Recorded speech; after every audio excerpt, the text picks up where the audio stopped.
Al-Imam Syafi'i radhiyallahu taala anhu ardah, beliau menyatakan, man jama'a li maulidin nabi ikhwanan wa hayya'a ta'aman wa ahla makanan wa amila ihsanan wa kana sababan li qira'atihi fa'afdallah yaumil qiyamah ma'a siddiqin wa syuhada wa shalihin fi jannatin na'im. Beliau mengatakan, siapa orang yang kumpul di dalam perayaan maulidnya Rasulullah, yang kumpul di dalam menyebut dan mengagungkan namanya Rasulullah, wahai atau aman, atau mereka nggak bisa kumpul bareng kita, tapi mereka menyumbang konsumsi, menyumbang materi, menyumbang tenaga, menyumbang pikiran untuk ikut andil dan serta mengagungkan perayaan maulid baginda Nabi Muhammad. Wa ahla makanan, mereka nggak bisa nyumbang, mereka nggak bisa kasih uang, mereka nggak bisa kasih makanan, tapi mereka bisa kasih tempat. Mereka bantu kelar karpet, mereka bantu kerja bakti, mereka dirikan tenda, mereka dekorasi, mereka berikan lahan mereka untuk dijadikan tempat parkiran dan lain sebagainya. Ini termasuk mengagungkan kelahiran baginda Nabi Muhammad. Wa amila ihsanan, dia nggak bisa ngasih tempat, dia nggak bisa nyumbang makanan, nggak bisa nyumbang minuman, nggak bisa nyumbang materi. Sehingga apa yang dia bisa sumbang, setidaknya minimal berlaku baik dalam perayaan maulid baginda Nabi Muhammad. Perlakuan baik bentuknya seperti apa? Banyak. Salah satunya perlakuan baik dalam perayaan maulid Nabi dari kalangan pejabat dan aparat, jangan persulit ketika masyarakat ingin bersolawat kepada baginda Nabi Muhammad. Minimal jangan dicekal, jangan dilarang. Ketika umat ingin sholawat bangga dengan kelahiran Nabi-nya, itu termasuk perlakuan baik dari kalangan aparat dan pejabat, saudara. Jangan mentang-mentang jadi RT, jadi camat, jadi lurah dengan alasan pandemi dan lain sebagainya, orang pengen bikin maulid dilarang, jangan. Yang mau dilarang tuh yang dangdutan larang, jangan maulidan. Yang nggak boleh dilarang tuh hiburan malam larang, jangan maulidan. Pasar malam jalan terus bisa, kenapa maulid nggak boleh, sudah? Jadi jangan timbang pilihlah. Umat di sini ingin salawat kepada Nabi, gembira atas kelahiran Nabi. Tujuannya supaya apa? Supaya bala musibah disingkirkan sama Allah Ta'ala. Harusnya jangan dilarang nyumbang. Kemudian saudara, wa kana sababan li qira'atihi, dan adapun mereka sekelompok panitia yang bekerja keras, sehingga dengan kinerja mereka, usaha mereka, upaya mereka, akhirnya tercipta pembacaan maulid ada di tengah-tengah kampung kita. Nah, orang-orang yang semacam ini, yang berlaku baik, yang nyumbang, yang ikut serta, yang ikut andil, yang ikut hadir, yang mereka jadi panitia, apa dapat kabar? Ba'athullah yaumil qiyamah, besok kita semua akan dibangkitkan oleh Allah, dihimpun oleh Allah, dikumpulkan oleh Allah bersama para syuhada, para sholihin, para siddiqin di dalam surga yang penuh kenikmatan dari Allah Subhanahu wa taala. Artinya saudara, bayaran peringatan maulid, bayaran majlis maulid, bayaran majlis sholawat ini bukan bukan sembarangan. Bayarannya besar, janjinya besar, upahnya besar, yaitu surga dari Allah Subhanahu wa ta'ala. Menunjukkan daripada majlis yang sedang kita hadiri, ini adalah majlis yang istimewa di hadapan Allah Subhanahu wa ta'ala. Keistimewaan itu majlis bukan dilihat dari banyaknya yang hadir, tapi keistimewaan itu majlis dilihat siapa nama yang sedang diagungkan di dalamnya. Nama Nabi yang diagungkan, nama Rasul yang sedang ditinggikan, sehingga ini majlis pun namanya terangkat di hadapan Allah Subhanahu wa ta'ala. Saudara, di dalam mengagungkan kelahirannya Rasulullah, menyanjung-nyanjung Nabi, memuliakan Nabi, ini hal dicontohkan oleh Allah, bukan hanya diperintah, namun dicontohkan oleh Allah Subhanahu wa ta'ala. Bukan hanya diperintah, mengagungkan Rasulullah, bangga kepadanya, bangga akan kelahirannya, ini semua dicontohkan oleh Allah dan juga diperintah oleh Allah Subhanahu wa ta'ala. Bergembira atas kelahiran Nabi, ini adalah salah satu instruksi dari Allah Subhanahu wa ta'ala. Allah menyatakan di dalam firman-Nya surat Yunus, Bismillahirrahmanirrahim, qul bi fadlillahi wa bi rahmatihi fa bidzalika falyafrahu. Katakan wahai Nabi, sampaikan kepada umatmu dengan karunia dan rahmat dari Allah, maka dengan semua itu bergembiralah, bersukacitalah, banggalah. Karunia rahmat itu banyak bentuknya. Nikmat itu bagian dari karunia dan rahmat dari Allah Ta'ala. Sehingga saudara, harta, rezeki, keturunan, keluarga, jabatan, kekuasaan, dan apa yang kita punya dari diri kita, nafas, sehat, afiat, nikmat Islam, iman, ihsan, itu semua bagian dari karunia dan rahmat dari Allah Subhanahu wa Ta'ala. Sehingga karunia yang mana, rahmat yang mana, yang dengan keduanya kita wajib bangga dan bergembira, kita wajib bersukacita. Sehingga kita butuh penafsiran dan juga tafsiran, saudara. Apa penafsirannya? Sayyidina Abdullah bin Abbas mengatakan, fadl wa huwa dinul Islam wal ilm. Karunia yang dimaksud dalam ayat ini, yang dengan karunia itu kita wajib bergembira, wajib bersukacita, yaitu adalah agama Islam dan juga syariat Islam. Kita wajib gembira dengan keislaman kita wajib bergembira dengan agama kita wajib bangga dengan keislaman kita dan syariat kita, dan juga kita wajib bangga dengan ilmu, yaitu dengan majlis-majlis dan pesantren-pesantren serta para ulama yang mengajarkan ilmu kepada kita. Ini perlu digarisbawahi juga, saudara, karena ini perintah dari Allah kok. Ini perintah dari Allah, sehingga saudara yang dimuliakan oleh Allah Subhanahu wa Ta'ala, buat yang perempuan, Anda jangan merasa risih dengan jilbab dan cadar Anda, karena perintah Tuhan, kita wajib bergembira dengan keislaman kita dan syariat yang telah disyariatkan Tuhan. Sehingga jangan malu dengan cadarnya, jangan malu dengan jilbabnya, jangan malu dengan busana syar'inya, jangan malu dengan sholawatannya, jangan. Yang harusnya malu bukan orang yang bercadar, yang harusnya malu bukan orang yang berjilbab, yang harusnya malu mereka perempuan yang suka pamer aurat di pinggir jalan, sementara mereka mengaku Islam di hadapan Allah Subhanahu wa Ta'ala. Itu yang harusnya malu, ngakunya muslimah tapi nggak jalanin syariat. Ngakunya muslimah tapi tidak menjalankan syariat yang telah Allah syariatkan. Nah ini yang harusnya malu. Jadi jangan malu perempuan pakai cadar, kalau jangan malu, jangan. Yang harusnya malu itu yang ngakunya muslimah, kalau ditanya agamanya Pak Islam, tapi masih buka aurat, pamer aurat, dia yang harusnya malu.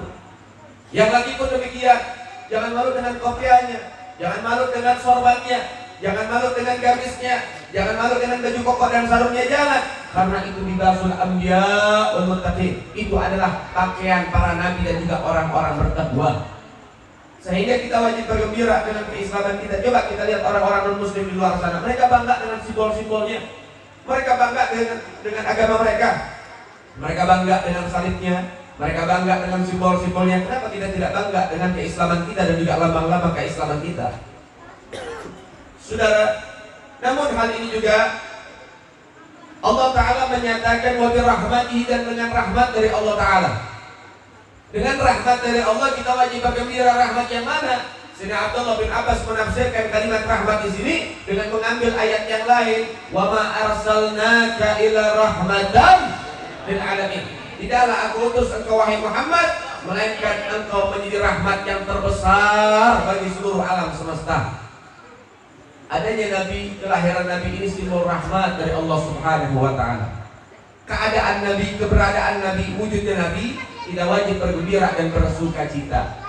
Namun saudara, yang perlu kita ketahui, Nabi itu ada, Nabi itu wujud, bukan diturunkan dari langit, bukan keluar dari perut bumi, sehingga Nabi itu ada melalui proses dilahirkan oleh ibundanya yang suci. Sehingga kita wajib bergembira. Para ulama kita mengajarkan bagaimana cara bergembira atas wujudnya rahmat dari Allah Ta'ala berupa Sayyiduna Muhammad, yaitu kita bergembira atas kelahiran Sayyiduna Muhammad Sallallahu Alaihi Wasallam. Sehingga semua manusia yang beragama Islam, baik orang Indonesia maupun luar negeri, dimanapun tempatnya, sehingga mereka masuk bulan Rabiul Awal, mereka semua merayakan peringatan daripada kelahiran baginda Nabi Muhammad Sallallahu Alaihi Wasallam. Begitu juga di Indonesia, luar biasa. Kalau bikin maulid gak tanggung-tanggung, setahun penuh bikin maulid. Bulan Sya'ban, bentar lagi Ramadan, masih aja ada yang undang saya acara maulid. Bulan Ramadan pun masih ada acara-acara maulid. Acara apa? Nuzul Quran. Acara apa? Lailatul Qadar. Tetap yang dibaca maulid juga sudah. Nah begitulah keberkahan daripada negara Indonesia. Mudah-mudahan senantiasa selalu diberkahi oleh Allah Subhanahu. Saudara, Allah juga mengagungkan kelahiran Nabi. Allah juga memuliakan kelahiran Nabi. Dengan cara apa Allah memuliakan kelahiran baginda Rasulullah? Ketika Rasulullah lahir, Allah Ta'ala memadamkan api sesembahan orang Majusi yang ribuan tahun tak pernah padam. Ketika Rasulullah lahir, Allah Ta'ala menghancurkan daripada kerajaan-kerajaan Persia dan Romawi yang disombong-sombongkan oleh mereka. Artinya kelahiran Nabi sebagai lambang untuk menyingkirkan kemusyrikan dan kesombongan di kala itu sudah. Dan sampai di sana Allah perintahkan malaikat untuk menghias surga. Allah perintahkan bidadari untuk berdandan. Allah perintahkan semua berselawat kepada baginda Nabi Muhammad Sallallahu Alaihi Wasallam. Bahkan nggak sampai di sana. Di dalam pengagungan Rasulullah, pengagungan baginda Nabi Muhammad Sallallahu Alaihi Wasallam dari Allah Subhanahu Wa Taala. Anda tahu, ketika detik-detik kelahiran Nabi jauh, tapi tahunnya tahun kelahiran Nabi tahun gajah, saudara. Mekah itu pernah diserang oleh Abraham dan pasukannya dengan gajah-gajah yang besar. Ketika masuk pasukan Abraham ke kota Mekah untuk menghancurkan kota Mekah, maka Allah Ta'ala mengirimkan burung-burung ababil untuk menghancurkan pasukan Abraham, saudara. Maka hancur dan binasa pasukan Abraham, sehingga di dalam kitab daripada Khalasah Nurul Yaqin, di situ diterangkan bahwasannya, ditulis di situ, Allah Ta'ala menghancurkan Abraham. Kenapa? Lita'ziman wa takriman li wiladatin Nabi, semata-mata untuk mengagungkan dan memuliakan akan detik-detik kelahiran baginda Nabi Muhammad Sallallahu Alaihi Wasallam. Artinya di dalam mengagungkan kelahiran Nabi itu banyak bentuknya, sehingga nggak perlu diperdebatkan. Misalnya saya pengen maulid, saya pengen khatamin Quran, silahkan. Saya pengen maulid buat apa? Buat memberikan nyantunin anak yatim, silahkan. Saya pengen maulid mau qiyamul lail, silahkan. Saya pengen maulid sama manusia banyak, sama masyarakat, sholawatan, mendengarkan ceramah, membaca Al-Quran, kemudian kita di situ silaturahmi, silahkan, nggak jadi soal, saudara. Jadi itu nggak jadi soal. Saudara yang dimuliakan oleh Allah Subhanahu Wa Taala, semasi bentuknya ketaatan kepada Allah dengan tujuan bersyukur kepada Allah atas kelahiran Nabi, maka insya Allah mudah-mudahan kita termasuk orang-orang yang dibanggakan oleh baginda Nabi Muhammad. Saudara, ini kita punya Nabi luar biasa. Kita punya Nabi luar biasa, mulia, agung. Khuluquhul Quran, akhlaknya Al-Quran. Sehingga Al-Habib Ali Al-Habsyi beliau menuliskan dengan tinta emas dalam kitab Suntuturah atau Walid Habsyi yang kita baca dan dimanapun dibaca, apa? Kana sallallahu alaihi wasallam ahsanun nasa khuluqan wa khalqa, la yaqulu wa la yaf'alu illa ma'rufan. Sesungguhnya ada dalam pribadi Nabi adalah sebaik-baik manusia, baik dalam segi fisik maupun dalam segi akhlak. Dan Nabi itu tidak berucap, Nabi tidak bertindak, Nabi tidak bergerak, Nabi tidak mengambil sikap, kecuali hal itu adalah hal yang ma'ruf, hal yang paling baik untuk kita semua dari baginda Nabi Muhammad. Jadi kalau misalnya ada yang mengatakan daripada tindakan Habib Rizik yang mengambil jalur dakwahnya Rasulullah dengan nahi munkarnya dibilang tindakan yang tidak baik, berarti dia melecehkan baginda Nabi Muhammad. Kenapa hal demikian dia? Karena di dalam Islam ada amar ma'ruf nahi. Kalau untuk ada ulama yang mengajak dengan kebaikan, bagus, ya itu termasuk sifat Nabi. Tapi kita tidak boleh memungkiri, kita tidak boleh menepis, kita tidak boleh menafikan tindakan yang diambil oleh guru kita Habib Rizik, yaitu nahi munkar. Gak semua ulama mau menempuh jalur ini karena resikonya besar, tapi diambil oleh Habib Rizik dan juga kawan-kawan di front pembela Islam. Maka ini juga sifat baginda Nabi Muhammad. Betul, akhlak Nabi luar biasa. Nabi baik kepada orang kafir, iya. Nabi memaafkan, iya. Betul, saudara. Kita nggak bisa menafikan, tapi perlu kita baca sejarah. Nabi pernah angkat pedang 47 peperangan dipimpin langsung oleh baginda Nabi Muhammad. Yuk, mau bilang Nabi radikal? Mau bilang Nabi itu keras? Tidak. Tapi Nabi kalau misalnya dicaci, Nabi memaafkan. Ketika Nabi dizalimi, Nabi memaafkan, iya betul. Tapi kita juga harus tahu bagaimana daripada kronologinya. Kalau hak pribadi Nabi, sifat pribadi Nabi, Nabi pemaaf, itu hak Nabi. Nabi memaafkan, itu hak Rasul. Tapi ada pun demikian, saudara, ingat Nabi Muhammad SAW tidak pernah memaafkan orang-orang yang melecehkan Islam dan Al-Quran, saudara. Idza tu'ihadullah lam yakun ahad. Kalau sudah dilecehkan daripada hak-haknya Allah, kalau sudah direndahkan syariat agama Allah, Tidak ada yang dapat menahan kemarahan baginda Rasulullah Sallallahu Alaihi Wasallam. Nabi juga marah. Ketika syariat dilecehkan, Nabi marah. Jangan ditutupi daripada sirah itu. Betul itu hak Nabi. Nabi memaafkan musuh-musuhnya, iya betul. Tapi adapun sekalipun Nabi memaafkan saudara, sahabat gak ada yang memaafkan orang-orang yang merendahkan Nabi. Makanya kalau baca sejarah jangan setengah-setengah. Lihat bagaimana Sayyidina Ali bin Abi Thalib membunuh daripada Amr ibn Wud. Gara-gara apa sih?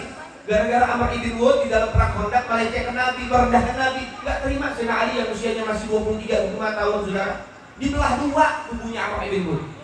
Abdullah bin Quraisy memenggal dan menebas kepalanya daripada Khalid bin Sufyan. Gara-gara apa? Karena Khalid bin Sufyan merendahkan Rasulullah. Sayyidina Khalid bin Walid memenggal kepalanya Malik bin Huwairah. Gara-gara apa? Karena Malik bin Huwairah merendahkan baginda Nabi Muhammad. Memang betul Nabi memaafkan sahabat, gak maafin. Maka jangan dijadikan dalil ketika ada yang menghina Nabi, udah maafkan. Kan Nabi mengajarkan saling memaafkan. Bentar dulu. Kenapa sih banyak penista? Kenapa banyak orang yang menjelekkan Nabi? Kenapa banyak orang yang merendahkan Al-Quran dan Islam? Satu jawabannya, karena kita tidak mau berdiri untuk memberikan daripada dakwah, memberikan daripada perlawanan. Ketika Nabi direndahkan, kita nggak mau ambil sikap. Karena kita banyak diam. Ketika Nabi direndahkan, kita diam. Akhirnya Pak, menjamur penista ada di mana-mana sudah. Nah, ini jangan sampai. Harus ada orang Islam punya sikap, punya dakwah, punya perlawanan. Jangan mau Nabi ini direndahkan. Kita gak pernah merendahkan agama yang lain. Jangan merendahkan agama yang sedang kita jalani dan yakini. Saudara yang dimuliakan oleh Allah Subhanahu wa Ta'ala, begitu hebat kita punya Nabi, begitu mulia. Perjuangan kita mati-matian. Masa hidup Nabi perjuangin kita. Ketika Nabi mau meninggal, yang dicari umatnya. Ketika nanti di hari kiamat, di Sirat, yang dinanti umatnya. Di mizan, yang dinanti umatnya. Di mana-mana Nabi menanti umatnya. Untuk apa? Memberikan syafaat.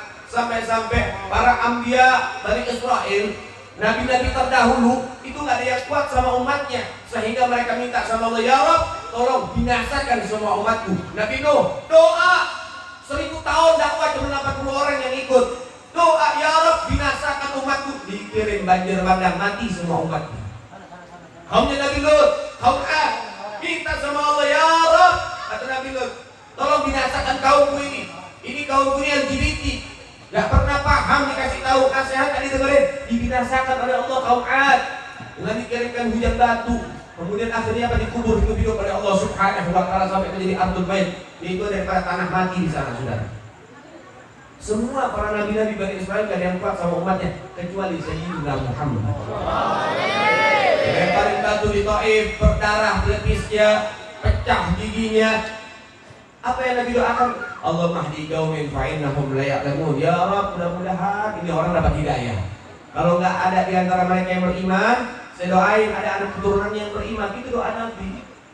Artinya apa? Iya betul saudara, Nabi memaafkan ketika Nabi ditolim, itu hak Nabi. Sahabat gak ada yang maafin. Sehingga apa? Inilah kelembutan baginda Nabi Muhammad.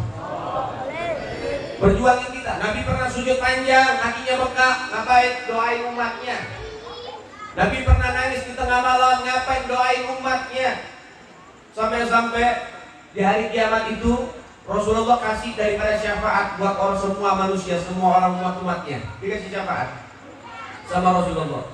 Anda tahu saudara, Rasulullah Sallallahu Alaihi Wasallam ini memberikan syafaat luar biasa.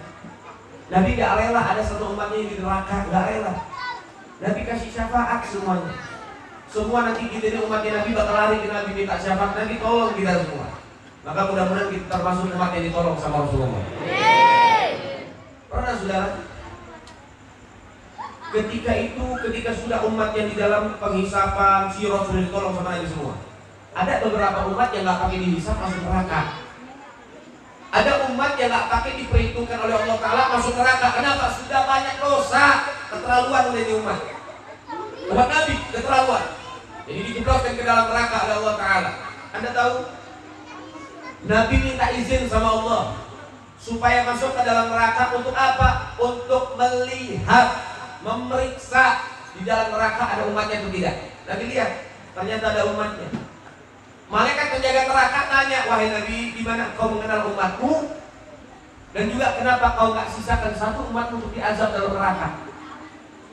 Bahkan Nabi bilang, ini malaikat yang bilang, semua umat di kala itu disatukan oleh Allah Ta'ala dari umat Nabi yang pertama sampai terakhir. Di mana engkau mengenal umatmu? Apa ada tandanya? Nabi bilang ada tandanya, ada identitasnya.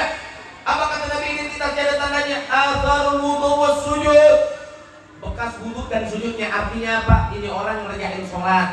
Artinya sholat adalah identitas umatnya Rasulullah. Jadi jangan ngaku umat Nabi walaupun Anda bersyahadah, Anda Islam, tapi kalau Anda tidak mengerjakan sholat, Anda bukan umat Nabi. Karena identitas umat Nabi itu sholat.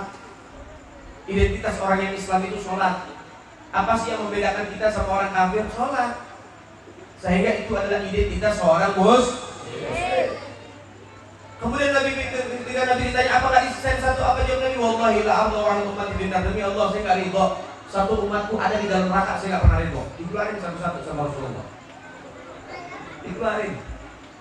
Sampai apa? Allah Ta'ala memanjakan Rasulullah sampai Allah mengatakan apa?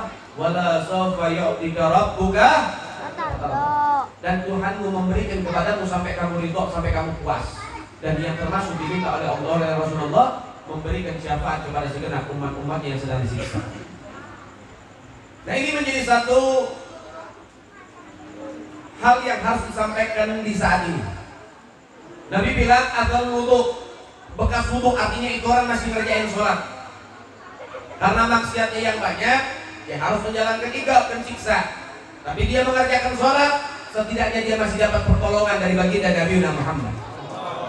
Ketika Rasulullah mau meninggal, apa yang dipesankan? Yang dipesankan oleh Nabi, yang diwasiatkan oleh Nabi, as-shalah, kerjain sholat, jalanin sholat. Itu adalah perintah dan pesan serta wasiat terakhir baginda Nabi Muhammad.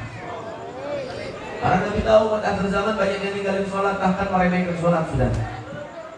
Nah, ini harus kita pahami baik-baik. Lihat, Nabi mengatakan awal ma yuhasibul 'abdu yaumil qiyamah as-shalah. Yang pertama kali akan dipertanyakan oleh Allah pada hari kiamat apa? Salat. Nabi enggak tanya apa jabatanmu di alam dunia. Allah Ta'ala enggak tanya apa yang pertama kali Allah tanya pada hari yaumil qiyamah? Salatnya. Allah enggak tanya apa jabatanmu, bagaimana kekuasaanmu, berapa banyak hartamu, apa pangkatmu, enggak ditanya sama Allah. Enggak manfaat yaumil qiyamah. Tapi yang manfaat adalah salat. Sehingga saudara, Nabi mengatakan di dalam salah satu hadisnya di dalam kitab Arba'atul Rasail, Nabi bilang orang yang ninggalin sholat baik sengaja maupun tidak disengaja, belum digodok, belum dibayar, belum diganti, maka Allah Ta'ala nanti bangkitkan dia dalam keadaan keningnya terdapat tulisan, dikasih cap sama Allah Ta'ala. Ada tulisan di jidatnya, apa? Hadza kharijun min rahmatillah, ini orang keluar dari rahmat Allah. Haram mendapatkan rahmat dari Allah Ta'ala. Dan Nabi bilang, fa'ana bari'un minhu, aku lepas tangan dari dia. Ini orang bukan umatku. Ini orang bukan daripada orang yang kita dengan bukan. Saya lepas tangan dari dia. Syafaatku haram buat orang-orang yang ninggalin sholat. Kunci surga cuma dua, rahmat sama syafaat. Kunci surga cuma dua, rahmat sama syafaat. Bisa masuk surga orang-orang karena dapat rahmat dari Allah dan juga syafaat dari Nabi. Lah kalau kedua-dua kunci ini diharamkan, mau masuk surga lewat mana? Mau kenal orang dalam juga nggak bakal. Jadi nggak mungkin masuk surga tanpa rahmat dan syafaat, itu tidak mungkin. Nah, maka sebab itu diperhatikan bagaimana cara mendapatkan rahmat dan syafaat. Jaga sholat 5 waktu. Ada orang nggak bisa sholat sunnah nggak apa-apa, asal jangan tinggalin sholat wajib. Itu paling penting, minimal jangan tinggalin sholat wajib. Sehingga miris. Ada orang goblok lewat goblok, tolol lewat tolol. Ya? Ini orang gobloknya luar biasa. Tiap pagi ngegaduhin micin 3 kilo, gimana nggak goblok? Hah? Kok bisa Habib ngomong begitu dia? Dia merendahkan syariat. Kalau bukan orang goblok siapa lagi sudah? Masya Allah. Innalillahi wa inna ilaihi raji'un. Ini lontong sate. Kalau lontong sate jangan singkat ya. Lontong sate Ini lontong sate ngomong, orang yang sholat belum tentu masuk surga. Orang yang sholat belum tentu orang baik. Masya Allah, ini kan merendahkan sholat namanya, saudara. Kalau misalnya dia bilang yang sholat belum tentu masuk surga, yang sholat belum tentu orang baik, apalagi yang kagak sholat. Yang sholat dia bilang belum tentu masuk surga, apalagi yang nggak sholat. Kan PA orang. Dia serai kotaknya. Masya Allah, inna lillahi wa inna ilaihi raji'un. Yang sholat belum tentu masuk surga, yang sholat belum tentu orang baik. Dengan kalimat ini dia menentang ayat Allah, inna sholata tanha anil fahsya'i wal.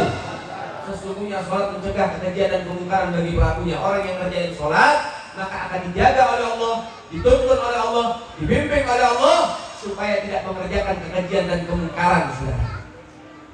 Itu udah pasti jaminan dari Allah. Innallaha la yukhliful mi'ad. Allah nggak pernah ngingkarin janji. Kalau Allah Ta'ala bakal jaga, ya pasti akan dijaga. Tapi Beb, kalau kita cerna omongannya dia, yang sholat belum tentu baik, itu betul juga Beb. Ada teman saya sholat, maksiat, ntar dulu. Kalau kacamatanya yang dipakai kacamata orang bego, ya bego. Pakai kacamata orang pinter, kacamata syariat. Beb, jangan kasar-kasar. Kita harus lebih kasar kepada mereka, orang-orang menghina Islam. Dia sendiri gak mikir kok. Kenapa kita mesti mikir-mikir? Dia sendiri gak punya etika. Kenapa kita harus sopan sama dia? Dia sama Nabi kurang ajar, dia sama Allah kurang ajar. Ngapain kita harus sopan sama orang yang kurang ajar kepada Allah, saudara? Mesti paham. Terus itu mau sopan sama Dajjal betina, ya salah server itu. Ya salah. Ntar ada iblis, ada ifrit. Masalah. Kemana? Saya mau godain orang supaya sesat. Oh iya, silakan, mangga. Silakan di situ. Itu masjid, godain aja orang-orang biar pada maksiat semua. Begitu ngadepin setan. Enggak. Ngadepin iblis, ngadepin Dajjal, ngadepin daripada ifrit, gak boleh sopan. Lu gimana mesti sopan sama lontong sate tapi kurang ajar sama ulama? Innalillahi wa inna ilaihi raji'un.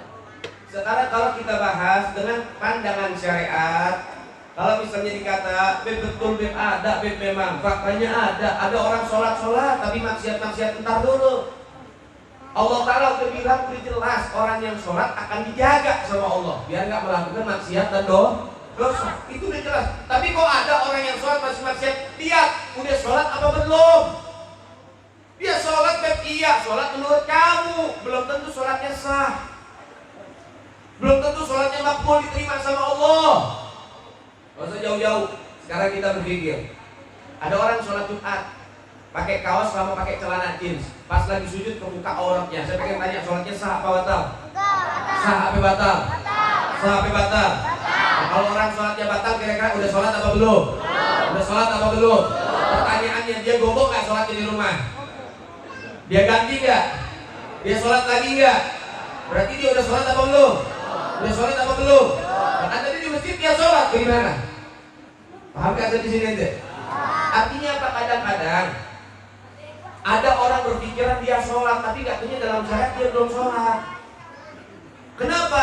Karena kadang-kadang minimnya ilmu, karena nggak mau ngaji, jauh dari ulama, nggak mau ke majelis taklim. Kalaupun kadang-kadang datang ke majelis taklim cuma ngaji kuping, nggak mau nyatet ilmu, nggak mau dengerin, nggak mau fokus, nggak mau ya daripada apa mencari ilmu, memetik ilmu, nggak mau mengamalkan ilmu. Jadi akhirnya begitu, awam lewat awam, jahil. Akhirnya apa? Dia ibadah nggak didasari ilmu. Ternyata dia mengerjakan ibadah, termasuk dia mengerjakan hal yang membatalkan ibadah. Ada orang wudhu tapi nggak tahu batasan wudhu, asal aja wudhunya. Akhirnya apa? Misal ada orang tangannya kena cat atau tangannya kena oli, karena dia di sini awam. Dia cuma sekedar siram doang, padahal belum hilang catnya atau tip X-nya atau olinya. Karena ngilangin oli gak gampang, ngilangin minyak itu gak gampang, mesti berulang kali disikat dan lain sebagainya. Atau kadang-kadang orang yang kukunya panjang, ternyata di dalam masih ada kotoran-kotoran yang menghambat masuknya air ke kulit. Dia wudhunya sah apa batal, saudara? Sah apa batal? Sah apa batal? Sementara itu dia nggak tahu kalau wudhunya tidak sah. Dia ngelakuin sholat. Kira-kira sholatnya sah apa batal? Sah apa batal? Menurut pandangan dia udah ngerjain sholat. Tapi menurut kacamata syariat, dia udah sholat apa belum? Udah sholat apa belum? Ya wajar dia masih maksiat, sholatnya nggak sah. Paham nggak sampai sini? Itu enaknya ngaji, jadi kita tahu mana ibadah yang sah, mana ibadah yang batal. Jadi jangan terus dibilang itu orang sholat tapi masih maksiat. Bentar dulu, lihat sholatnya sah apa kagak. Lihat. Kadang-kadang dia nggak ngerti masalah itu, saudara. Oke, wudunya udah sah, sholatnya nggak sah. Entar ada yang bolong celananya, entar dia mengerjakan sesuatu, bertindak, bergerak, anggota tubuhnya 3 kali berturut-turut yang sakit, yang berat. Itu juga membatalkan daripada sholat. Ada dia sholat udah rapi dan lain sebagainya, tapi apa? Nggak khusyuk. Sholat Allahu Akbar, dompet tadi taruh mana? Cuci motor taruh mana? Waduh, saya punya uang ketinggalan lagi nih. Bagaimana sholatnya pengen membuahkan hasil kalau sholatnya dia tidak sempurna, saudara? Jadi jangan terus dijadikan, wah betul juga ya orang dia sholat tapi maksiat. Kita dulu, ayo kita koreksi. Nah kalau begini udah jelas, berarti ucapannya lontong sate ini nggak benar. Ini merendahkan sholat. Anggapannya dia public figure, dia artis, dia punya pengikut, dia punya penggemar. Ini bahaya, fatal. Dengan ucapannya dia, penggemarnya akhirnya apa? Nggak sholat, dijadiin dalil. Ngapain sholat belum tentu baik? Ngapain sholat belum tentu masuk surga? Kira-kira bahaya nggak, saudara? Bahaya nggak, saudara? Bahaya. Orang kayak begini pengen jadi public figure. Orang begini pengen jadi artis. Yang public figure, artis, itu orang yang punya karya, punya prestasi. Sekarang karyanya dia apa? Prestasinya apa? Prestasi gak punya, karya gak punya, kerjaannya menghina orang, menghina ulama, merendahkan orang, bahkan juga sering dipanggil polisi. Kalau dipanggil polisinya gara berjuang tak jadi masalah. Jadi dipanggil polisi kasusnya apa sih? Ngerebut kaki orang, prostitusi, jual diri. Ngerebutnya masalah-masalah begitu. Berantemlah sama orang, jangan bilang kagak ada. Dia pernah kena kasus prostitusi 30 juta. Dia jual diri. Masya Allah. Ini lagi ikut satu-satu nih, yang 80 juta ikan mujair nih. Tapi berisik dipanggil nggak datang, cuman alasan sakit, saya hamil 8 bulan aja datang. Lah, Masya Allah. Innalillahi wa inna ilaihi raji'un. Kenapa jadi komplain? Habis kayak kagak ngurusin tingkah laku dia, nggak ngurusin kasus dia, kenapa jadi dia ngikut-ngikut? Masya Allah, satu grup begitu, satu server. Itu biasa. Innalillahi wa inna ilaihi raji'un. Saudara yang dimuliakan oleh Allah, ini lontong sate kasusnya banyak. Sekarang lagi dilaporin. Beb, ini bahas maulid kenapa jadi besar? Biar tahu ternyata ada orang yang gak suka sama Habib, gak suka sama maulid, gak suka sama sholawat, gak suka sama sholat, gak suka sama syariat. Kesemua ini ada hubungannya. Jangan bilang ada hubungan nih. Kenapa? Ini urusannya syariat. Ini urusan syariat. Kalau nanti orang-orang di luar sana yang nggak paham tentang masalah ini, kemudian dengan tingkah laku dia, karena kita tidak memberitahu kepada orang awam, akhirnya apa? Akhirnya orang-orang yang awam itu mendengar masukan, mendengar suaranya dia, akhirnya apa? Didoktrin, benci sama ulama, benci sama habaib, meninggalkan sholat. Kira-kira bahaya nggak? Bahaya. Ini ada sangkut pautnya dalam perjuangan Nabi. Masya Allah, saudara dimuliakan oleh Allah Subhanahu wa Ta'ala. Ini lontong sate lagi kena kasus apa? Pemukulan dan penganiayaan. Dia bayar preman, dikirim uang 25 juta dan juga 30 juta. Untuk apa? Untuk mukulin 2 orang perempuan, saudara. Yang satu disuruh ngancurin mukanya, yang satu suruh matahin kakinya, saudara. Otaknya dalamnya dia. Ini lagi sedang kasusnya lagi berjalan. Doain aja, mudah-mudahan dia bakal membusuk dalam penjara karena tingkah laku dia. Amin ya Rabbal. Dia nggak mau terima hidayah, dia nggak mau minta maaf, dia nggak mau tobat, dia nggak mau kembali kepada Allah, dia tidak mengakui kesalahannya, ya sudah. Biar Allah yang ganjar dengan siksaan di dunia sebelum di akhirat, sudah. Masya Allah, saudara dimuliakan oleh Allah Subhanahu wa Ta'ala. Hal ini tidak diperkenankan. Dia bilang Habib Rizik tukang obat, saya nggak bilang nggak menyebut nama kok. Berarti kalau kamu nggak menyebut nama, berarti semua habaib satu dunia kamu bilang tukang obat. Itu yang jualan obat dia. Bener? Dan jualan obat dia, obat langsing. Yang dikatain tukang obat Habib Rizik lah. Ngapain ini orang? Masya Allah, otaknya seperapat sendok teh. Dia begini. Udah dikit gak kepake sudah. Hati-hati bu, hati-hati bu. Dilihat anaknya jangan sampai ngikutin baik YouTube-nya dia ataupun program dia, hati-hati. Nanti akhirnya apa? Anak kita ikut-ikutan kayak dia, tingkah lakunya bejat, saudara. Gak terima dengan ucapan Habib Rizik dan juga ucapan daripada Ustaz Mahar At-Tuwailibi dikatain lonte gak terima. Masya Allah, innalillahi wa inna ilaihi raji'un. Akhirnya banyak suara-suara yang mengatakan masa seorang Habib bicara kotor, masa seorang Habib bicara tidak pantas, gak beretika di panggung maulid. Tak dulu, kita bahas lagi.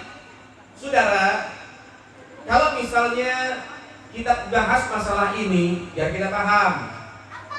Ada satu hadis Nabi bilang begini, seorang wanita, siapa orang dari seorang wanita muslimah memakai minyak wangi, yang minyak wanginya ini tercium oleh laki-laki yang bukan mahramnya, maka perempuan itu sama seperti seorang pelacur. Ini hadis sahih. Ini hadisnya Rasulullah. Nabi bilang itu perempuan seperti seorang pelacur. Nabi bilang begitu kok. Paham gak sampai sini? Paham gak sampai sini? Baik, kalau kita bahas masalah kata itu ada banyak. Kata itu banyak. Ada pelacur, ada lonte, ada wanita murahan, ada wanita bayaran. Itu sama-sama seperti sama seperti maknanya sama, tujuannya sama. Pelacur-pelacur juga, betul nggak? Cuma beda bahasa doang. Sama kayak orang nyuruh makan. Ada bahasa Indonesia namanya makan. Ada bahasa Betawi namanya dahar. Atau apa? Gegares. Benar nggak? Ada bahasa Sunda namanya tuang. Macam-macam. Paham nggak? Ada bahasa Arab namanya kul, makan, silahkan. Sama-sama mah? Artinya sama nggak? Tujuannya sama nggak? Mau saya bilang, ayo silakan dimakan, boleh nggak? Ayo silakan didahar, boleh nggak? Ayo silakan dituang, boleh nggak? Ayo silakan digegares, sah nggak? Sah-sah saja, boleh-boleh saja, betul? Begitu juga kalau misalnya Habib Rizik mengatakan, misal di dalam masalah ini kalimat pelacur diganti dengan kalimat lonte, silakan saja, sah-sah saja. Dibilang wanita murahan, sama aja. Jadi yang artinya di sini bukan Habib Rizik yang tidak beretika, bukan Habib Rizik yang ucapannya kotor, enggak. Tindakan perempuan itu yang kotor. Tindakan perempuan itu yang tidak sesuai etika seorang muslimah. Itu yang harus dipermasalahkan, bukan ucapan Habib Rizik.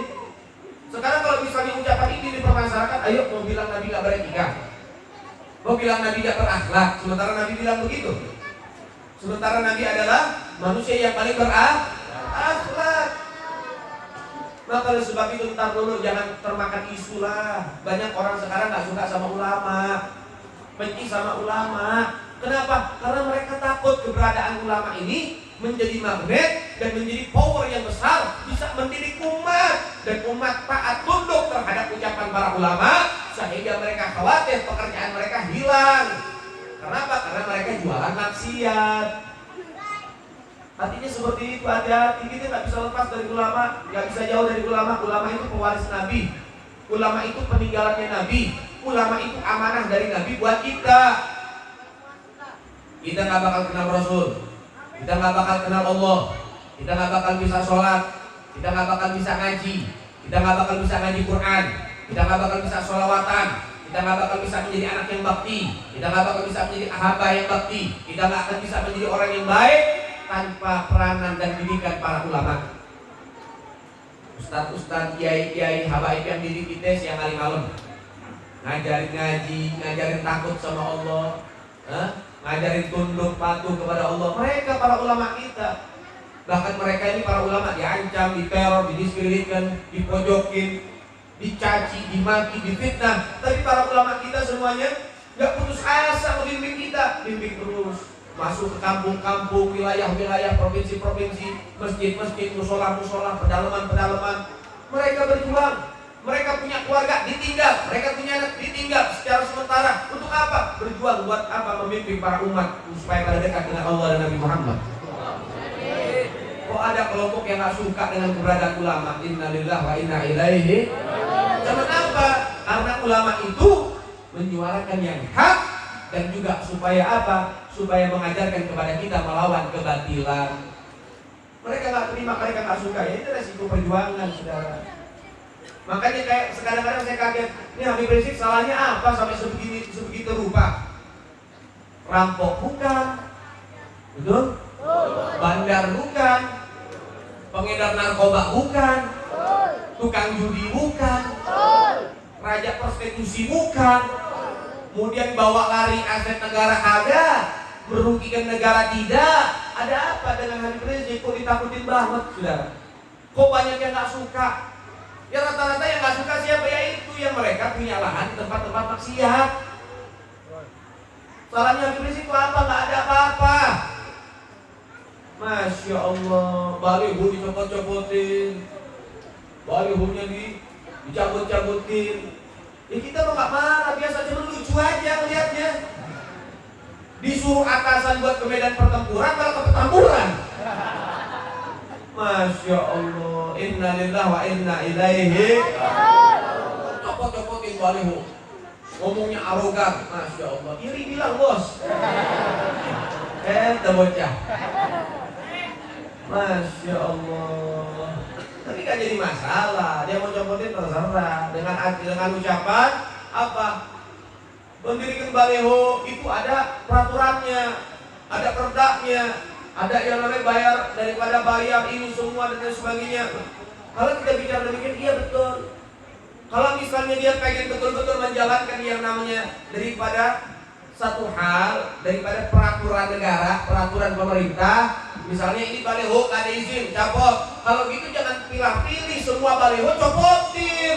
Jadi baliho yang lain ada izin apa? Kagak. Jangan tanggung-tanggung kalau pengen nyopotin, semua baliho copotin. Jangan tanggung-tanggung, jangan cuma baliho tuh. Bendera-bendera partai copotin semua. Bendera partai gak dicopotin, baliho Habib Rizik dicopotin sudah. Kadang ada dua baliho di satu lokasi, ada dua baliho. Satu baliho Habib Rizik, yang satu balihonya orang. Baliho Habib Rizik yang dicopotin. Masya Allah, inna lillahi wa inna ilaihi. Ini tentara ini mati-matian.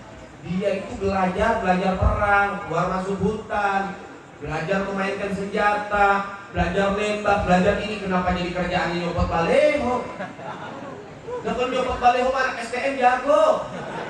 Gak usah nunggu TNI. Betul? Begitu saudara. Kenapa jadi TNI yang harus turun? Satpol PP mah ketawa main catur saudara. Ini tugasnya udah dijalanin sama yang goreng. Nah, ini kan gak betul saudara. Ini ada orang ketiga. Saya yakin ada orang ketiga yang gak terima keharmonisan TNI dan FPI. Ada orang ketiga. Ada yang gak suka TNI, FPI harmonis. Kalau kita lihat begitu harmonis saudara. Setiap ada bencana TNI ada, FPI ada. Kedua-duanya gotong royong untuk membantu saudara. Ada yang gak suka. Sehingga akhirnya apa? Kepala-kepalanya dibayar. Akhirnya apa? Nurunin instruksi ke bawahan. Bawahan mau tidak mau. Inna lillahi wa inna ilaihi. Selebihnya wallahu. Nah ini yang sangat kita kecewa saudara. Masya Allah, seperti itu keadaan saudara. Ini hati-hati, gak boleh begitu. Ini Habib Rizik cucu Nabi loh. Habib Rizik ini darah dagingnya Nabi. Habib Rizik ini keturunan Nabi. Kalau misalnya ditantang sama si lontong sate, ayo cek DNA. Kalau misalnya betul keturunan Nabi, ayo berani nggak tes DNA? Nggak usah tes DNA Habib Rizik. Kalau udah tentang keturunan Nabi, masalah Habib Rizik udah jelas. Coba dia tes DNA. Kali anak siapa dia? Tahu anak mana? Tahu anak hilang. Tahu anak persilangan apa sama apa nggak tahu. Betul? Cek coba larinya kemana itu DNA-nya dia. Lumba-lumba kali. Kalau Habib Rizik sudah jelas, datanya sudah ada di lembaga Rabitatul Alawiyin. Ini yang mendata semua habaib satu Indonesia. Semuanya datanya bisa dipertanggungjawabkan. Ada badan hukumnya. Datanya ada dan lembaga Rabito sudah mengeluarkan statement, mengeluarkan daripada satu omongan dan ucapan membenarkan Habib Rizik ini keturunan Rasulullah. Tetap setan mau bagaimana juga tetap gak senang melihat orang taat. Mau dikasih dalil kayak apa tetap nolak. Masya Allah, sudah dimuliakan oleh Allah dan ini bahaya. Hati-hati. Kalau sudah akhirnya nanti membenturkan habaib, membuat habaib dibenci, hati-hati.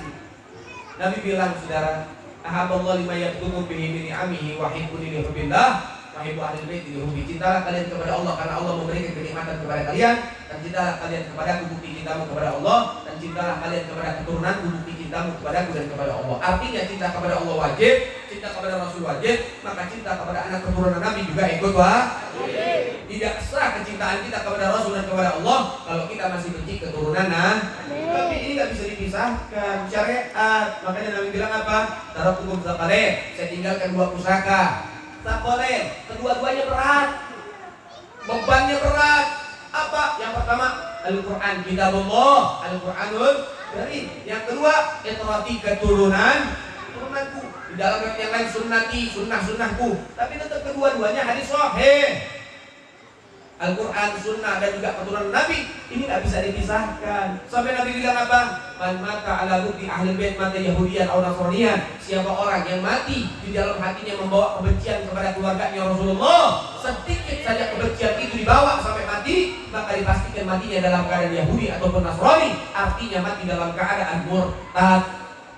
Sahabat tanya, wa in sama wa shalla, ya Rasulullah, walaupun itu orang sholat, walaupun itu orang puasa, walaupun itu orang Islam, apa tetap matinya mati murtad? Wa in shalla wa shalla. Nabi bilang, walaupun sholat, walaupun puasa, walaupun sholat sampai kepalanya pecah, walaupun puasa sampai perutnya pecah, kalau dia punya benci kepada keluargaku, matinya mati dalam keadaan murtad. Ayo kita mau tentang hadis Nabi. Kita mau tentang seharusnya yang bicara masalah kemuliaan ahlul bait, fadailul ahlul bait, itu bukan saya.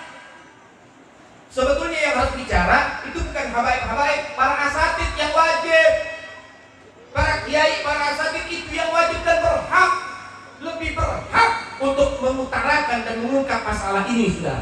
Kalau habaibnya sendiri yang ungkap, nanti jadi fitnah. Ya iya, dia ungkap hadisnya tentang kemuliaan habaib, kelebihannya habis.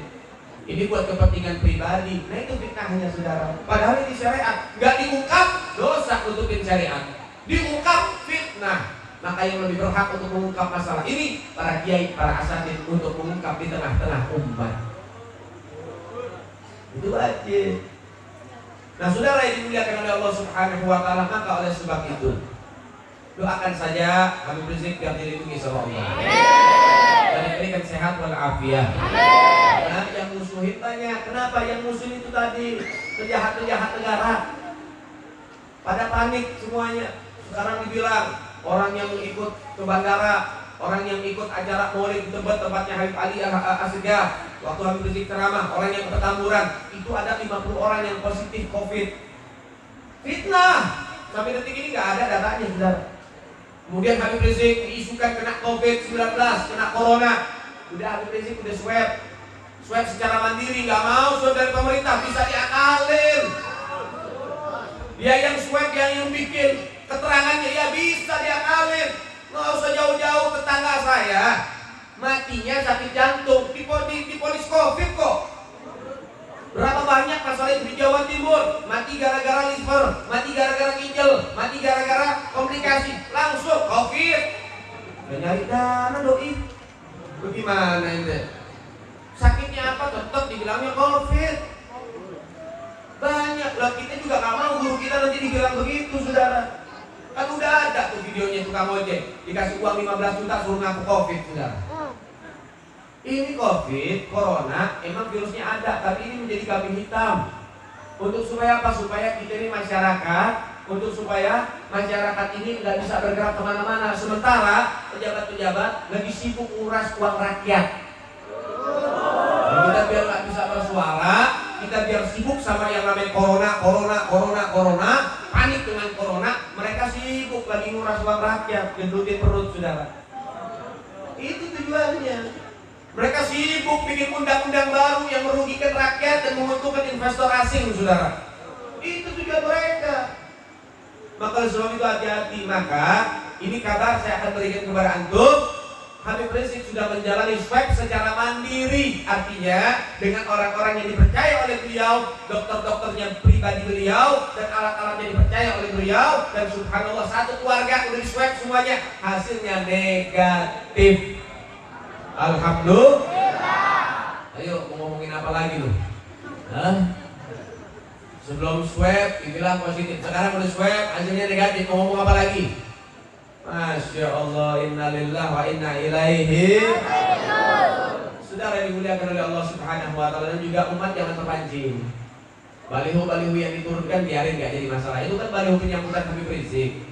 Selamat datang imam besar ke Indonesia, selamat kembali dan lain sebagainya. Itu kan baliho penyambutan, dicopotin sama mereka nggak jadi masalah. Terima kasih, terima kasih.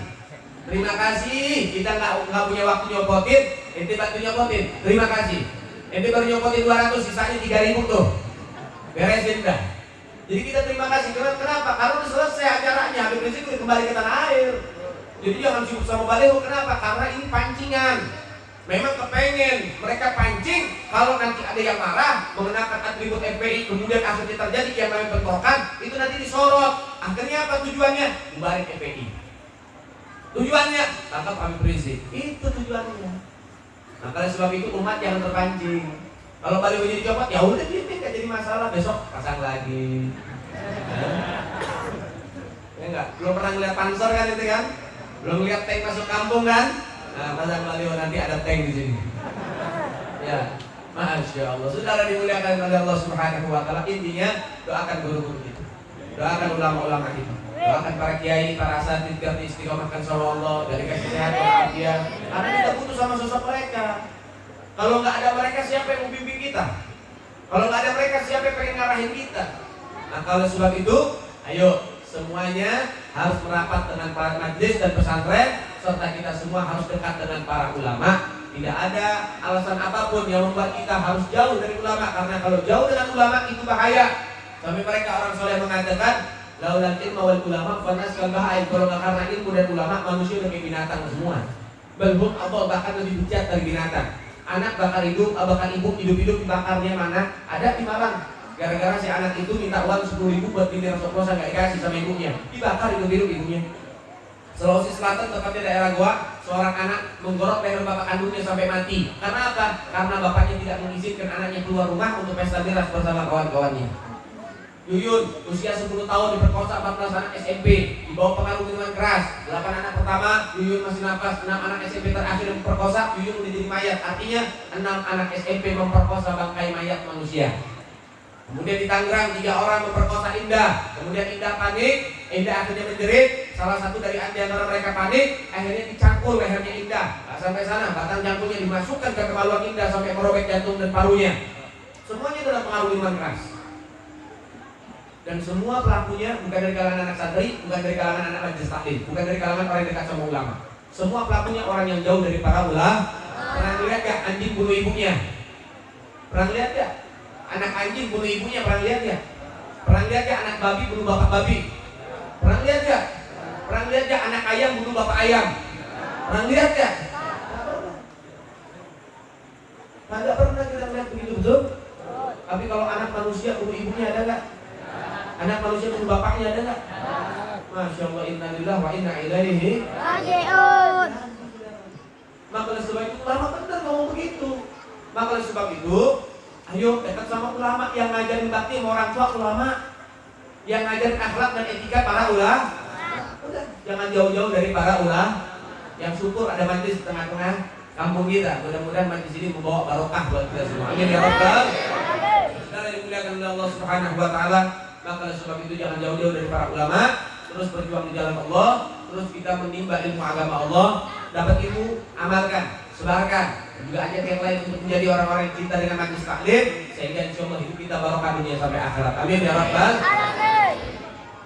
Dan juga saudara dimuliakan oleh Allah Subhanahu wa Ta'ala, terus bacakan suratul Fatihah untuk guru-guru kita, dan juga kita jaga, kita lindungi juga, kita kawal juga guru-guru kita para ulama, dan juga jaga NKRI, jaga Indonesia.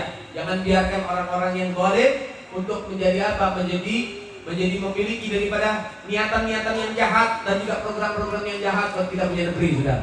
Maka oleh sebab itu jangan berdiam diri, ikut dalam perjuangan bersama para ulama. Insya Allah hidup kita dan kita dipilih menjadi oleh Allah Ta'ala menjadi para pejuang-pejuang Allah Subhanahu wa Ta'ala. Rabbi fanfa'na bi barakatihim wa hdina husna bi hurmatihim wa amitna bi tariqatihim wa ma'afati minal fitani. Sallallahu alaihi wasallam Muhammad sayyidil mursalin. Walhamdulillahirabbil alamin. Amin ya rabbal alamin. Jazakallah, terima kasih banyak. Hadirin yang minkum. Assalamualaikum warahmatullahi wabarakatuh.